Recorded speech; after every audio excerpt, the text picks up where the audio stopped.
Solana inflation reform effort fails on dramatic final voting day. Solana's high inflation status quo will remain for now. Solana's high staking rewards will live to inflate SOL another day. A contentious effort to reform the blockchain network's generous inflation regime flopped on Thursday after supporters of SIMD 0228 failed to garner the supermajority they needed to implement the major economic change. The surprise result delivered a blow to the Solana power brokers who rallied to replace Solana's static inflation mechanics with a market-based system. Their proposal likely would have cut the network's 4.7% annual staking rewards down to 1% or less. In a contest that pitted Solana's influential leaders and investors who claim the network's high staking rewards are bad for SOL's price against small-time operators who feared the effects of a big cut to their revenue. The opposition rallied hardest on Thursday as late-voting validators' ballots broke heavily in favor of no. That was enough to scuttle the first major attempt at lowering Solana's uncommonly high staking emissions rate. Among the most valuable programmable blockchains by market cap, Solana issues comparatively large sums of new tokens to its validators, the computer operations that power proof-of-stake blockchains. Much like election night in the US, SIMD 0228's week-long political circus featured betting, ranting, data threads, chart-reading wonkery, endless social media debates, and more than a bit of heated name-calling. One validator put their votes up for sale. Many others split their tickets. It crescendoed with a dramatic rush of ballots cast by many of Solana's 1,300 validators.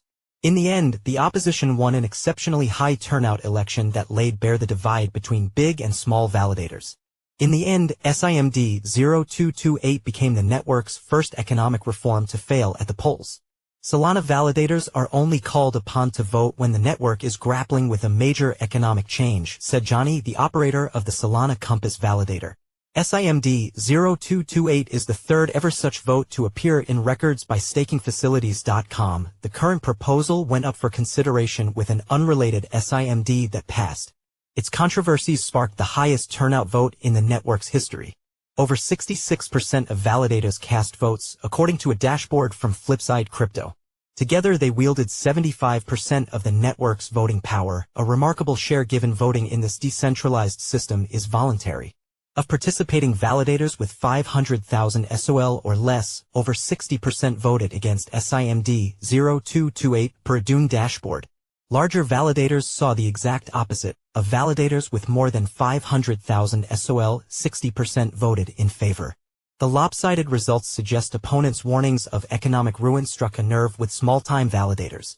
Proponents of SIMD 0228 believe it would have solved Solana's inflation problem, which they claim drags down SOL's price. Their thinking goes like this: fewer tokens means fewer sellers and fewer in the hands of tax collectors, too. In place of the network's static 4.7% SOL emissions that validators receive annually, they called for a dynamic system that adjusts to nudge staking trends up or down. Opponents, meanwhile, called the proposal reckless and rushed. Some told CoinDesk they suspected its co-author, the influential investment company Multicoin Capital, had written it to favor its own interests. Others publicly warned SIMD 0228 would disrupt elements of Solana's DeFi economy or turn off institutional investors who they claimed were attracted to SOL's native yield. Some doomsayers even claimed SIMD 0228 would chip away at Solana's decentralization by forcing hundreds of validators with small SOL stakes offline, though others dispute the size of the blow. Solana validators make money based on how much SOL they've staked, either from their own coffers or from tokens delegated to them by others. Those with smaller stakes are more acutely exposed to changes in emissions than those with bigger operators.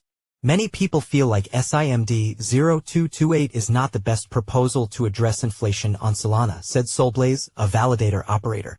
SIMD 0228 is a significant economic change, and changes on this scale deserve more time to discuss, analyze data, and iterate with feedback from different sectors of the ecosystem. Reformists aren't going to give up the fight, said Max Resnick, one of the proposal's co-authors and an economic researcher at Anza Labs. We're gonna chat with the no's and come to a compromise, he said.